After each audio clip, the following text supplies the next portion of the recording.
going to see it again, like Thursday night? I see it twice on Thursday. Twice? So you're going to see an IMAX 3D with me. I'm seeing the 7 and the 10 IMAX 3D. Both All right. in 3D. We are live. I am Eli Glasner, entertainment reporter and film critic at CBC. On my left is Jason Gorber, film critic, who just told me he's going to see The Last Jedi twice on Thursday, which is impressive because it doesn't start playing until what, the evening perhaps? 7 o'clock and then 10:30. 7, so okay, just like mainlining that film. You've already seen it once. And on my right, Sasha James, programmer with Toronto International Film Festival. Producer with Toronto International Film Festival, does many things, but you have not I have not seen it. So Now, I'm that's the only important. one here That's that okay, has not so that's seen important. it. So here's what's going to happen.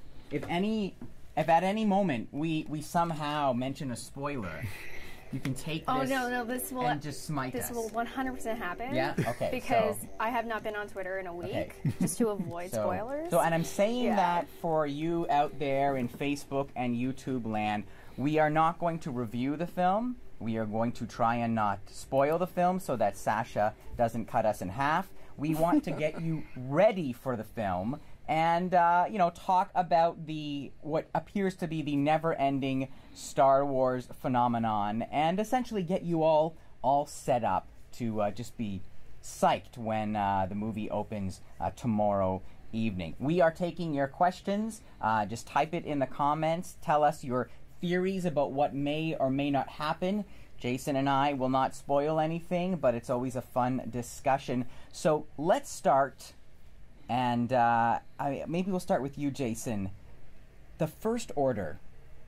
What the heck is the First Order? We had the Empire, we had the Rebels. Now I'm a little rusty. I haven't seen Force Awakens in a while, so how did we get here? What is this evil collection of bad guys who look remarkably similar to the old bad guys? So basically what happened is there's about 30 years in between the end of Return of the Jedi and the beginning of Force Awakens.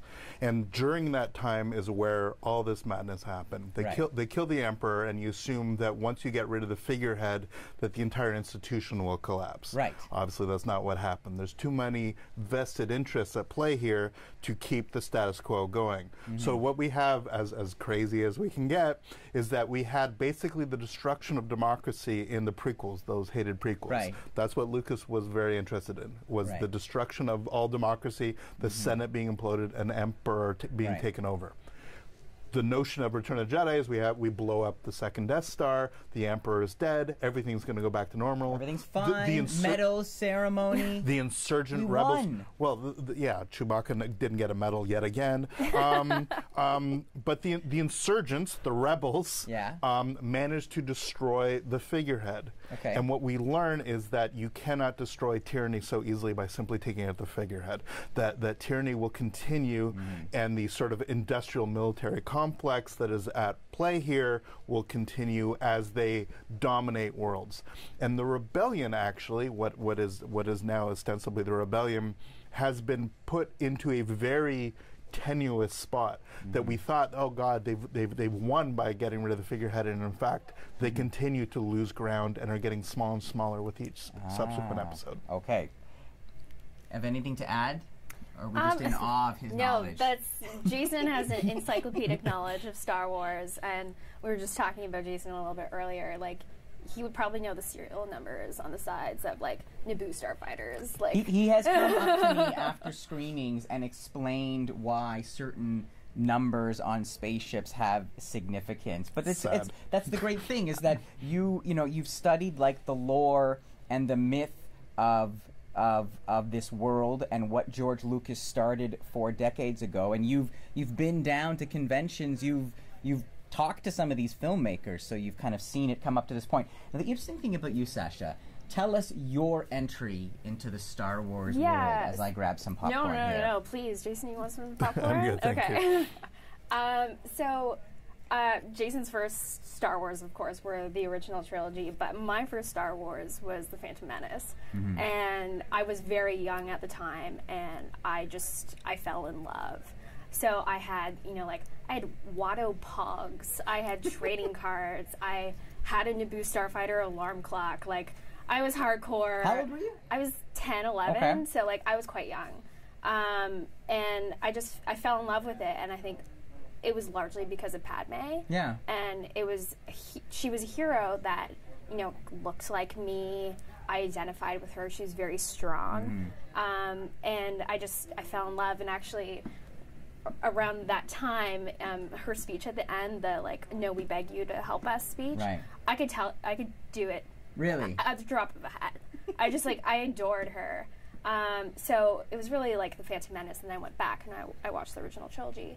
But then how did you feel about, people must always, you have the, I think you once said to me, the Church of Star Wars, right? All this snobbery of, we don't like those prequels. Sure. We look down on it. It's blasphemy. It's heresy.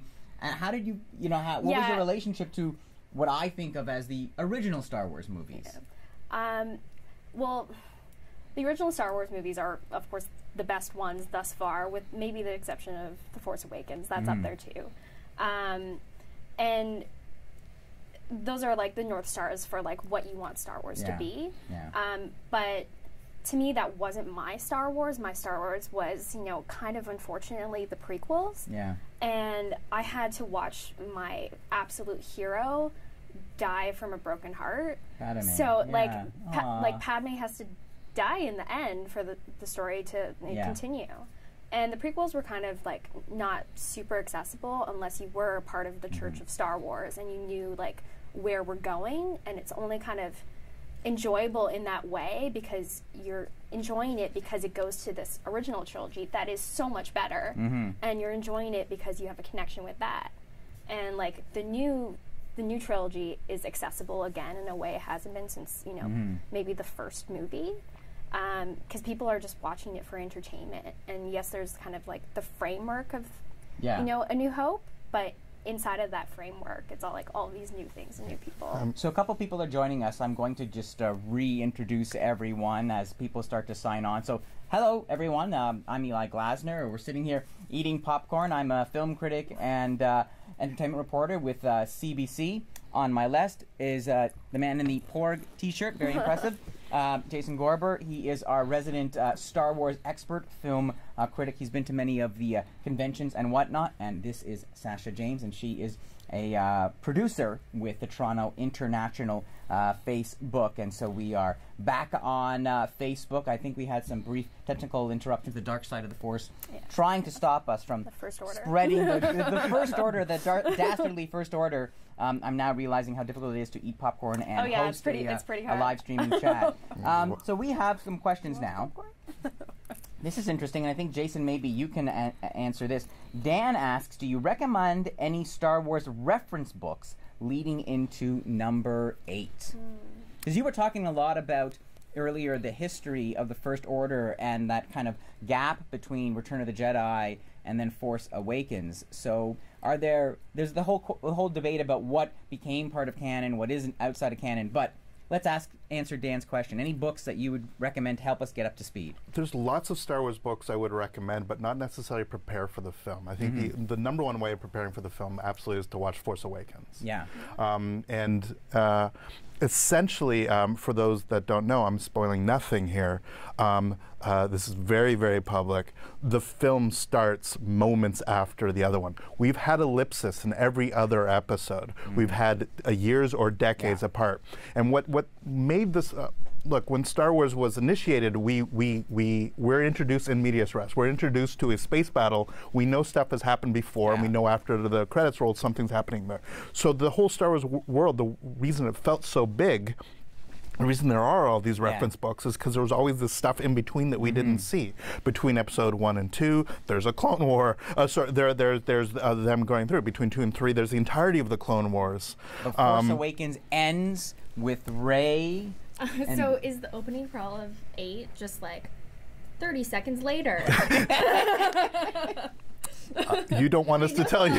You don't want us to tell you what the opening crawl is. But literally, for the first time ever, we have absolute buttressing of the two films, and that and so absolutely watch Force Awakens. That is hands down what to do. In terms of Star Wars reference books, I'm going to go way off the line. Okay. There are incredible reference books, especially for the original trilogy. So if you're a fan of Star Wars literature, I cannot recommend enough the J.W. Rinsler Making of Star Wars Empire and Jedi books. They are among, I love Star Wars, they're the most impressive making of 1970s or 1980s blockbuster books I have ever seen. And so if you're looking for preparation, watch Force Awakens. If you're looking for incredible literature about the deep making of these films, from the script page, showing what Lucas's original vision is, these incredible interviews from 1975 where they had no idea what this was going to be, the sort of unfettered access to George Lucas, how he took over marketing,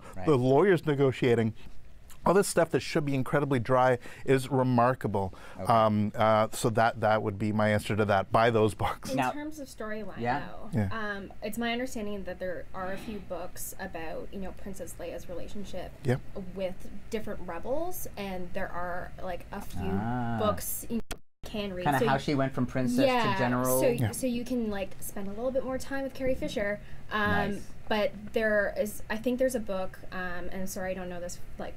Definitely. But I think there's a book about her relationship with Laura Dern's new character. Oh, interesting. So I think if you're interested in what that is and that kind of from now speaking of kick-ass females in Star Wars oeuvre, we have a question about Rey and Rey's parentage. But before we get to that, Sasha, what did it mean to you when you saw Rey after your disappointment of Padme, Rey in The Force Awakens? Well, Rey was essentially everything I wanted Padme to be.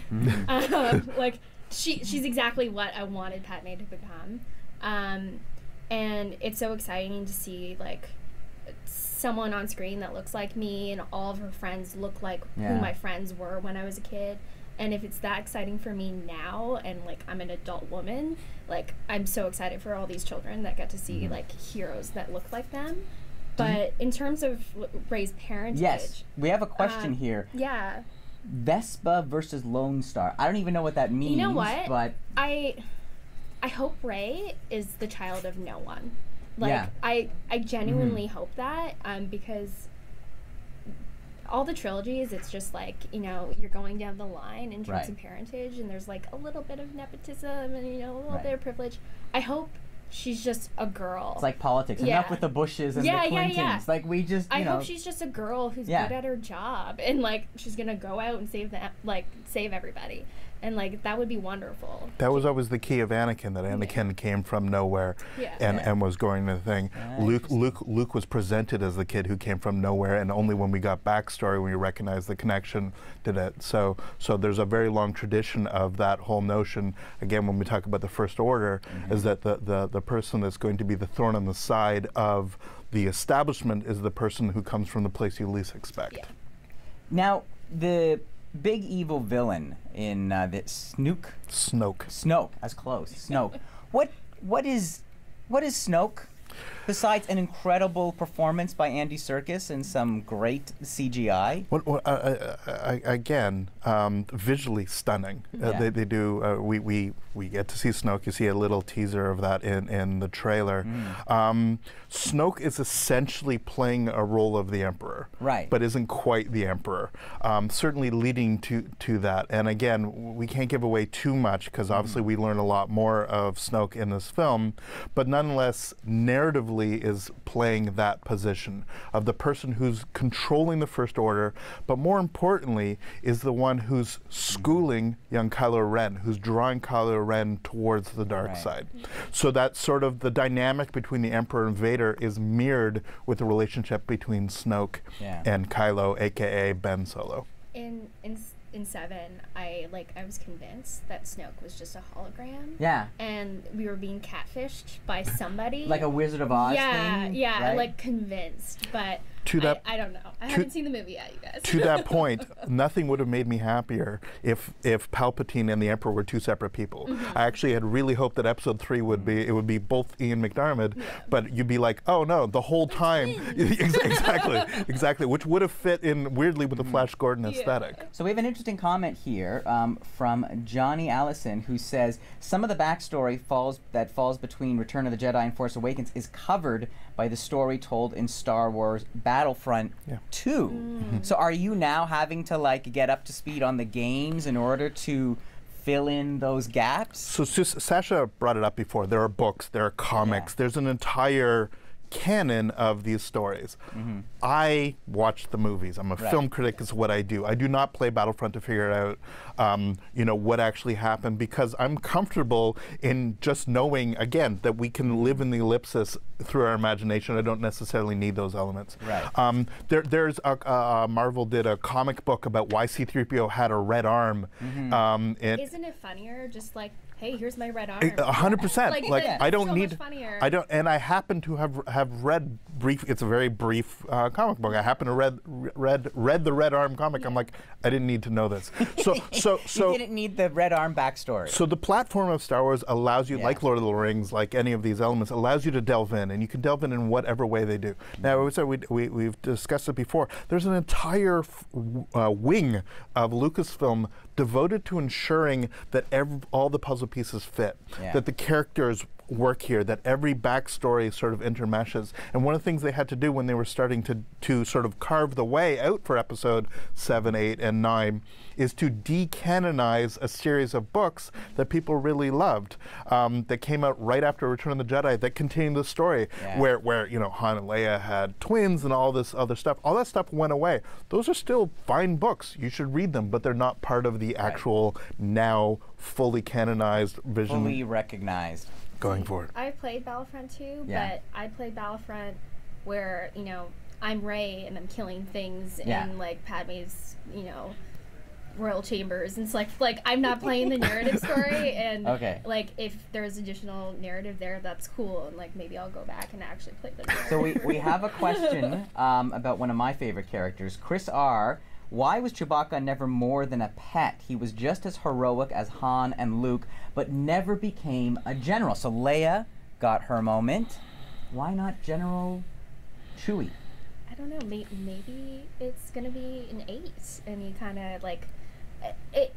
It was kind of disappointing to me personally that at the end of 7, Rey goes and hugs Leia. Like I'm like, that's weird. It should be Chewbacca goes and hugs Leia. Yeah. Like that should have been it. Right. And then also, Rey's the pilot at the end of 7. I'm like, that's also weird. And She'd be like the pilot in training. But like Chewie's been waiting all this time next to Han. Now it's sad that he's just going to take the back seat. Yeah, like maybe he'll get his due in 8, but I don't know. I'm being noticeably quiet. Yeah, please don't even look at me. But you're right. I mean, so many of these characters. I will say, in addition to Chewbacca, the other very famous co-pilot of the Millennium Falcon also is in this film, which people don't necessarily notice, which is Nien Nunb, who's the guy, the weird sort of platypus facey, like, or whatever we want to call it. And he was Lando Calrissian's co-pilot at the Battle of Return of the Jedi, which again, all of you will know this outside, but why the Millennium Falcon in this new sequels has a square antenna on top of it is how you can tell the two Falcons apart, because the round antenna was knocked off as they were going out from the second Death Star. You're just showing off now, Jason. I'm just saying. The rectenna, as they call it. The thing I love about some of the droids and Chewbacca is how like certain characters understand him, but certain almost that it reminds me of Peanuts, Charlie Brown and Snoopy, and that weird connection the characters have where you're not quite sure how the communication is happening. It seems like Finn's the only one that doesn't understand him now, and it was just like, did you not learn, his language in First Order? I don't know. It depends which high school you go to, whether you learn Wookiee or not. I think that's how it works. So we have a question from a YouTube viewer. We are streaming on Facebook and on YouTube, and so if you have any questions, push Jason's expertise. Let's see what Sasha knows. Let's see what I know or don't know. Please do type them in the comments. They ask, is this the Star Wars final movie? Now, I know that there's a Star Wars #9 planned. Of course. How far do you see this going? I'm hoping every 2 to 3 years till I die, there will be another Star Wars movie. But isn't that strange? Like, shouldn't it be finite? Like, I don't there's think going to be a so. Star Wars 20? Well, you know, the director of The Last Jedi, he's going to get his own trilogy now. So there's going to be those 3 films. There's the Han Solo film. There's possibly the Obi-Wan Fett film, well, right? There was the talk Boba of Fett film, yeah, but also like the Obi-Wan Kenobi movie. Fingers crossed for Ewan McGregor. But it will go on forever. Yeah. You know, like Disney makes so much money off these movies, and there's just the merchandise in and of itself. It's creating a whole new generation of Star Wars fans. But Jason, as an apostle of the Church of Star Wars, how do you feel about the fact that billions of dollars are going to these stories that are fun and exciting, but that's money that could be spent telling original sci-fi stories? I mean, just there is part of me that wants to rebel against the fact that I'm going to be watching Star Wars stories until I die. And I created a piece basically, you know, saying the victim of this kind of branded blockbuster franchise are, you know, the little movies, the original films. There's no more space left because we're going to be watching Harry Potter, Star Wars, and Spider-Man until, like, this format fades to black. Somewhere in between. I couldn't be happier that they gave Rian Johnson another trilogy. And what they've said explicitly is that his new trilogy will have nothing to do with the Skywalker saga. So to be clear, episode 1 through 9 that we're seeing is the arc of the Skywalkers. Yeah. Something like Rogue One is explicitly tied to that, obviously. Okay. Darth Vader shows up, so that's still tangentially. If there's an Obi-Wan film, we're getting the Han Solo film, which I will be fine with, but I'm less excited because, again, these are things, again, that lived in the ellipsis. I didn't need to know. I knew that he won it off of Lando Calrissian in some sort of card game. I don't need to see that told for me to get my enjoyment. Many fans do. Yeah. I'm so excited about something that Lucas himself fostered, especially on the TV series, is bringing in young directors and story writers to take the general world and go wherever they want to go. Yeah. So yes, we have limitations. Yes, we have certain characters that will come out. But nothing would make me happier. What I'm most looking forward to is an R-rated Star Wars film. I want them to do a $100 million, not a $200 million, but something that the budget will allow, something like a Logan, that the studio will have the courage to say, we're going to do a true adult film. We're going to get somebody like Takeshi Miike to do a full-on samurai, full subtitled. Yeah. Guillermo del Toro's pitch, and he's made this public, Guillermo del Toro's pitch was to do a Godfather with Jabba the Hutt. Oh the entire God. film Yes. in Huttese. Yes. Right? The rise. So yes, it's a central character, but just do it all in subtitles. Okay, but here's my other question then. We've seen the success of the Marvel movies, the Avenger films, and they seem to really have found this way of giving directors leeway to make these properties their own, bring it into different kind of directions and even genres, and that's really brought a lot of life. Whereas it feels like the reins of Lucasfilm, they hold them a little tighter. And so what happened with the Han Solo film, right? The original directors got kicked off. They brought in Opie. Ron Howard's now taking it. They kicked out, was it Colin that was directing Star Wars 8? And now I think it's J.J. Abrams. So it feels like, you know, what do you think about kind of the sense of corporate control that's really trying to control the flavor and protect this world that Lucas built? I can't pretend to know. But I would hesitate to say it's corporate control, and I would say it's actually creative control from a different creative team. That creative team being Kathleen Kennedy and Lawrence Kasdan. Right. I'm actually, as a fan, very happy. I love Lord and Miller. I love their stuff. But everything that I've heard about what they've said after the fact is they were making the Han Solo film jokey.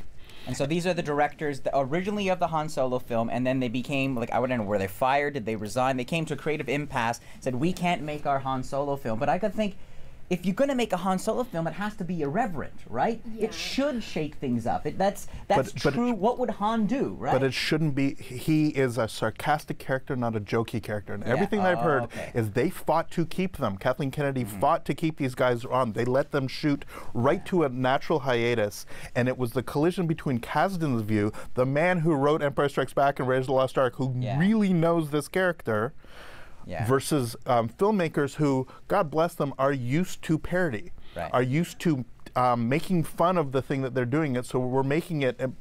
It's a tone thing. In other words, it's not. It's a creative difference, not a corporate difference necessarily. What were you going to say? Yeah, I think Taika Waititi's Thor will be kind of the next step for, you know, having a little bit more of director's vision in these, you know, Disney franchises. They gave him the room. He brought in a totally different flavor to the Marvel universe. He gave a different flavor, and it's very much a Waititi film, but it's also 100% a Thor film. Right. And maybe it's not necessarily like Kenneth Branagh's Thor. Yeah. But it's exactly what the comics are, and it's very much like the most, you know, his most truth in terms of the context of a comic. But so like hopefully that and that relationship, you know, that Disney had with Taika will translate into what Ryan's trilogy will be. But to the you know, Star Wars not leaving room for other, you know, sci-fi, I think Star Wars actually really lifts up the genre and gives the opportunity for people to understand, like, oh yes, this is like a platform where I can tell good stories. Yeah. Like when Force Awakens came out, in the same year, Alex Garland's Ex Machina came up, and it had Oscar Isaac and Donald Gleason in it. And you know, Donald Gleason's been in incredible films, but he was Donald Gleason in brackets The Force Awakens. Right. And so it kind of like it got people to watch that. It lifts all boats. And to your point, Star Wars was such a random success. A New Hope was such a random success. The studios panicked and like, what scripts do we have lying around that we're to produce? Which is how we got Alien and Blade Runner and eventually Terminator. So many films came out as it lifted the possibility of the genre. Absolutely. We could continue going down that tangent, but I'm going to go to a different tangent. Jordan asked us, "What's a Nerf herder?" You know, whatever. Is there an answer? A scruffy-looking Nerf herder? Like what is a Nerf herder? This is a classic. What is a Nerf? How do you herd a Nerf? Don't want to talk this is a classic example. Okay, are they related to porgs? There is an answer to this, and I don't necessarily care. You can go to Wikipedia and find out what a Nerf is, and somebody will have written essays on what a Nerf is. But this is a classic example. It's like, did we need to know that what a Nerf was when the insult was done? We just need to know it was an insult. You need to know the sentiment behind felt like, it. It's like you feel like, you know, like you don't need to hang out with them. But if you really want to know, Wikipedia is like almost Wikipedia level, you know, like.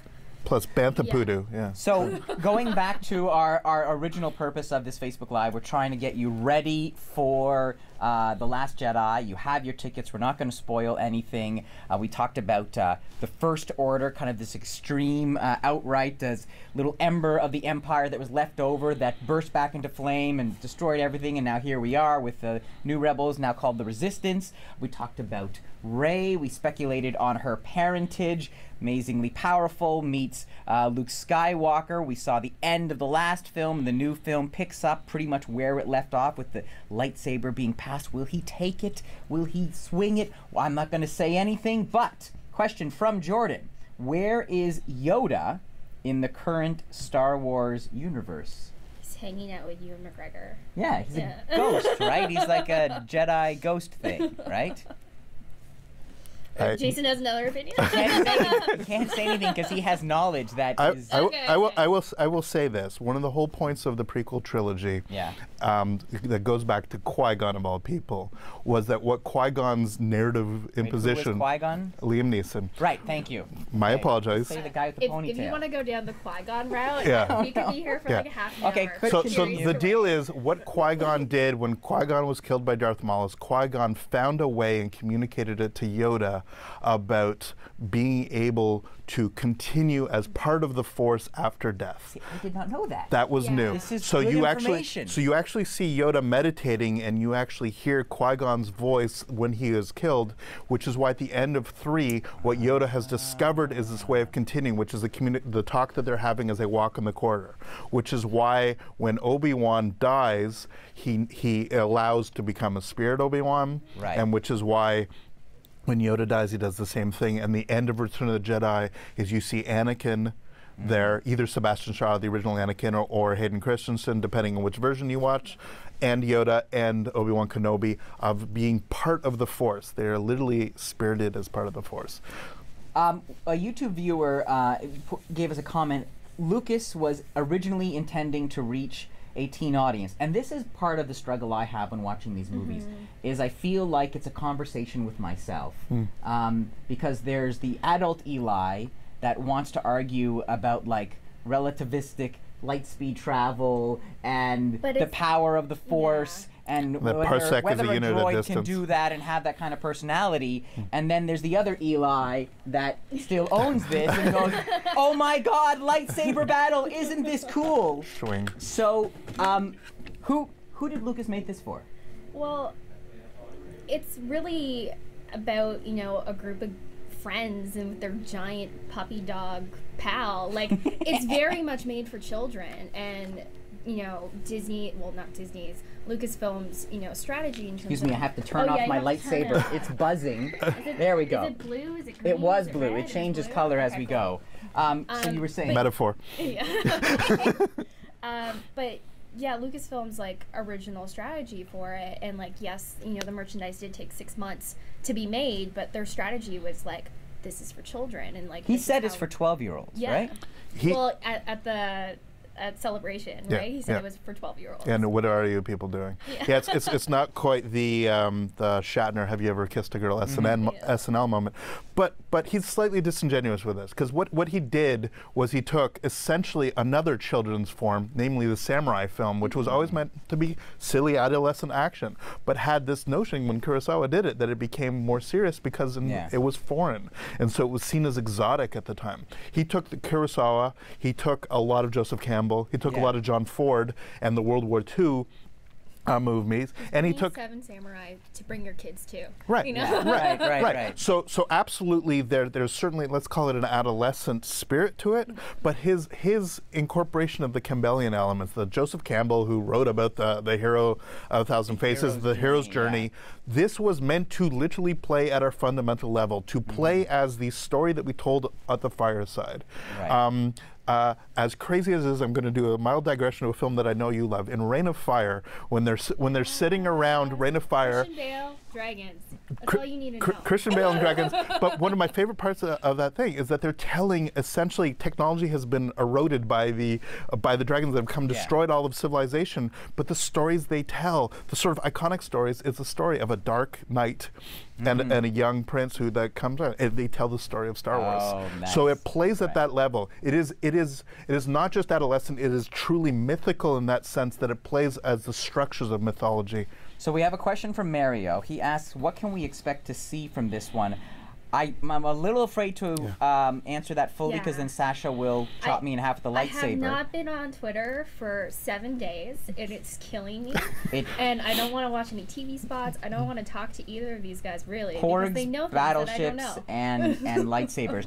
But here's the other part of the question, and thank you for asking, Mario.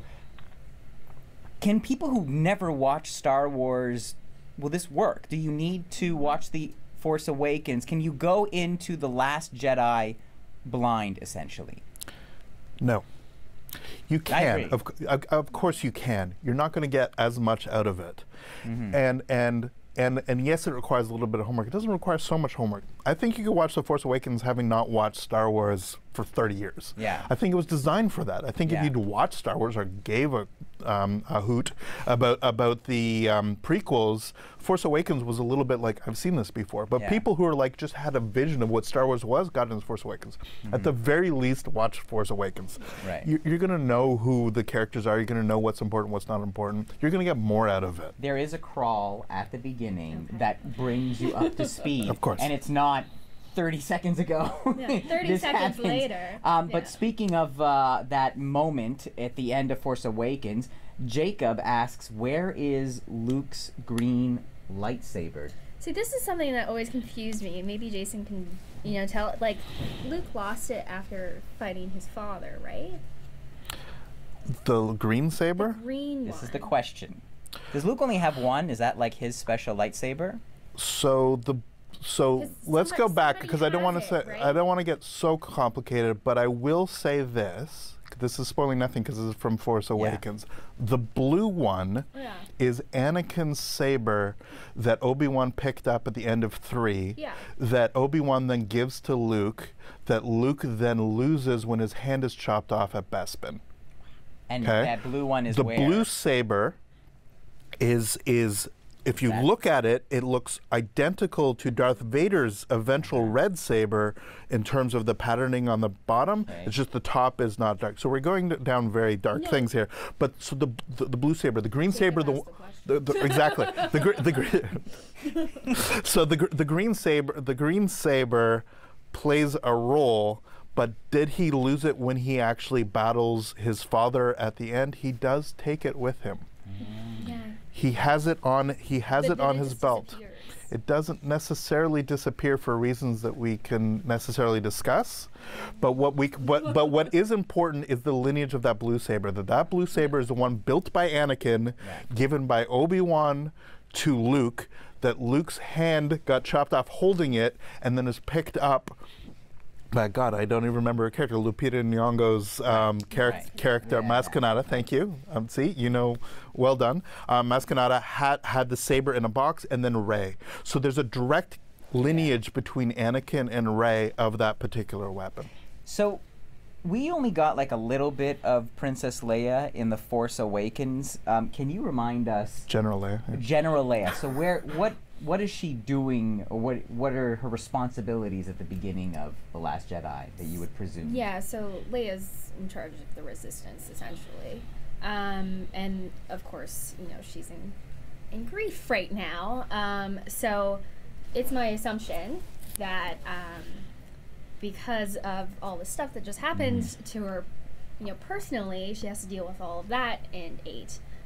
But also Oscar Isaac's character, Poe Dameron, seems very much, also in a leadership position in the Resistance. So it's what my projection of the film would be is them trying to figure out what the future is for, the Resistance. Who keeps this flame alive. Yeah. We're going to have to bring you back in a couple days, and we're going to And then I'm just see sobbing on the ground. I was just like, oh my God, so my God. And it's good to remember she's not only have obviously the overt loss of her ex-husband in Han Solo, but the fact that it's her son who killed the father. Right. And that's brings it back to Poe.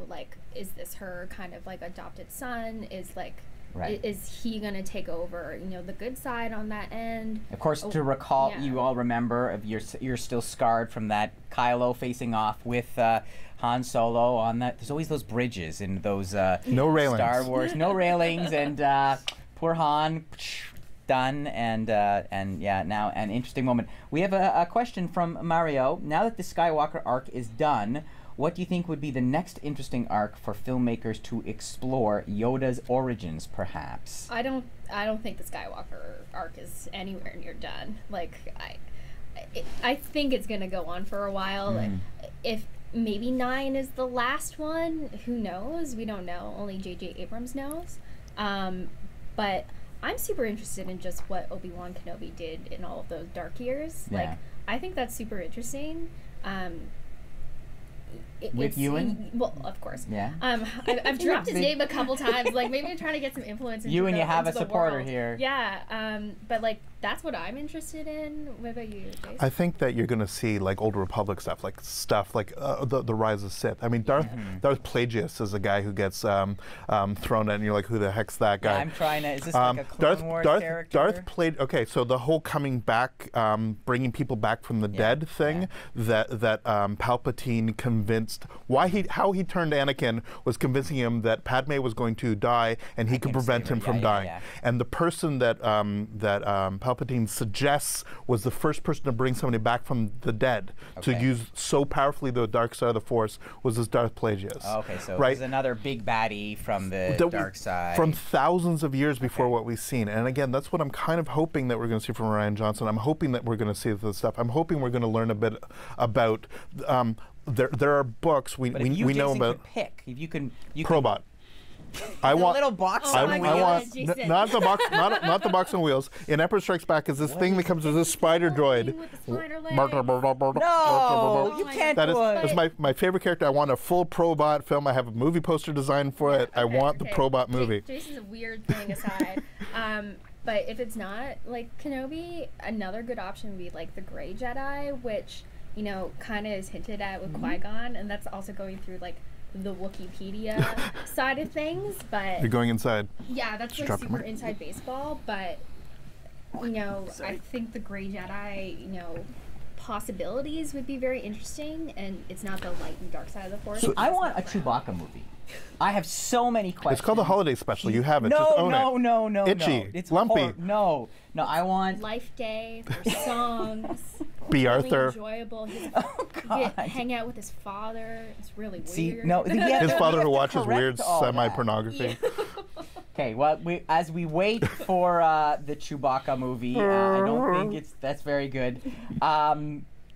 Your hopes for this movie. Well, I know this is the empire of the new trilogy, like it's the middle. So my hope is not too bad things happen to them, but I know they're just gonna it's just like I'm pumping myself up because I want to hang out with Finn and Rey, and like I'm so excited, and the first one was so light and enjoyable, but I know this one's not going to be good. Bad things are going to happen to them. I'm going to be really sad, so I'm hoping I'm not going to be so sad and Finn survives. Like, I just want Finn to live. And Jason, you've traveled to these celebrations, conventions. You've talked to some of these filmmakers. Them people are crazy, by the way. What do you think attracts so many talented people to this franchise, this world? Again, because they're dealing with fundamental storytelling and being able to reach people all over the world, there's something incredibly intoxicating about that. Yeah. And what I had hoped at this very building at CBC, when Disney bought this, my hope was that they were going to give the reins of this to directors that could take it in a way, still be within the sandbox, but give their own vision. And one name that I presented was Rian Johnson. Yeah. I love Looper. What I loved so much about Looper is that it wasn't just one reference. It wasn't just Terminator and all the other elements that he actually incorporated, Back to the Future in some ways. It was 1,000 influences that he put into it, and by doing that, he created something new and wonderful out of it. And my hope was, with Episode 8, that we would get some of that spark of his artistry, of him as a director who could bring his own ethos to it, but still make it feel. You talked about Taika earlier, who very much did that with Thor. I wanted that to come from Rian Johnson, and for those out there, you'll have to see how much he succeeded on that front. But that was my real dream. I always knew that JJ would do a perfectly fine, a cromulent job with Force Awakens. That is for the general fan. I'm actually happy he's closing it. I think that will be nice catharsis. Everybody will say blah, blah, blah. This was always going to be the strange one. Nobody remembers that Empire Strikes Back was, at the time, considered a commercial failure because it didn't make as much money. The reviews were not super positive. People are like, well, all the actions at the beginning, at the end, is just all this dour mass. Why are there so many training montages? I heard those complaints. And as somebody who's a little bit of a pariah, because I was the right age for Empire Strikes Back for it to mess me up, and to really love, it's a little bit, it's delving into the dark side, but more importantly, less the dark side. It's about what you talk about with the Great Jedi. It's about the ambivalence. It's that we have things that are extremely black and white. We have good guys, bad guys. And when you have, with these middle films in the trilogy, you have an opportunity to get into that grayness, you get into what actually is slightly deeper before you have to have the inevitable catharsis at the conclusion. It's a very good tease for this film. We're going to wrap in a few moments. Thank you so much for joining us. And I will say, as they expand that sandbox of directors, maybe with Rey being in command now, female director for Star Wars? Well, One day, maybe?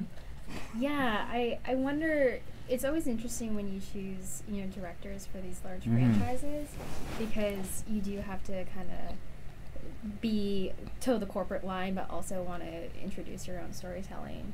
I'm not going to pick a female director because I want to kind of talk more where Jason's like, I want an R-rated one, and I've been thinking about this since you said it. Sure. What about like a Fincher Star Wars? That would be so messed up. So the other guy, the other guy that I talked about, exactly. So the two names that I brought were Rian Johnson, David Fincher, who started at Industrial Light and Magic. He worked on Return of the Jedi in the special effects. That's how he started in filmmaking. Someday, like a Fincher, to absolutely do something like that. Because he had such a miserable time on the Alien franchise. Like, if he actually got like, hey, do whatever you want to do. David Cronenberg and David Lynch turned down Return of the Jedi. Oh my they were tasked to do it. So there's always been a tradition of doing this sort of thing, which is why Cronenberg ended up doing The Fly for Fox, and Lynch went on and do his Dune. But to the point about female directors, we should not underestimate Kathleen Kennedy's filmmaking prowess on this film. This is driven by her, and her top line executives, many of the people who play incredibly important roles in these storytelling, some of the most powerful women in Hollywood are working on the Star Wars franchise. And she has worked extremely hard to bring in female filmmakers, etc. 3 directors working right now on films that each have 100 million budgets, each of them. Like, that's unprecedented. And you look now never happened at the before. Representation on screen, where you have heroes like John Boyega, you have Kelly Marie Tran. Exactly, Kelly Marie Tran first coming Asian as Rose, American as Rose, and Laura Dern showing up, and so it's. To Jason's point, though, Kathleen is such an incredible force in the industry, and she has been for decades. If you want to read anything, like, learn about Kathleen Kennedy, and like, just learn about how she's done this, because this is incredible, and it really has been her. Okay, I'm going to leave it there. Thank you so much for joining us, Sasha James, Jason Gorber, Eli Glasner. May the Force be with you. Enjoy the film, and come back and let us know what you thought in the comments. Have a great day. There you go.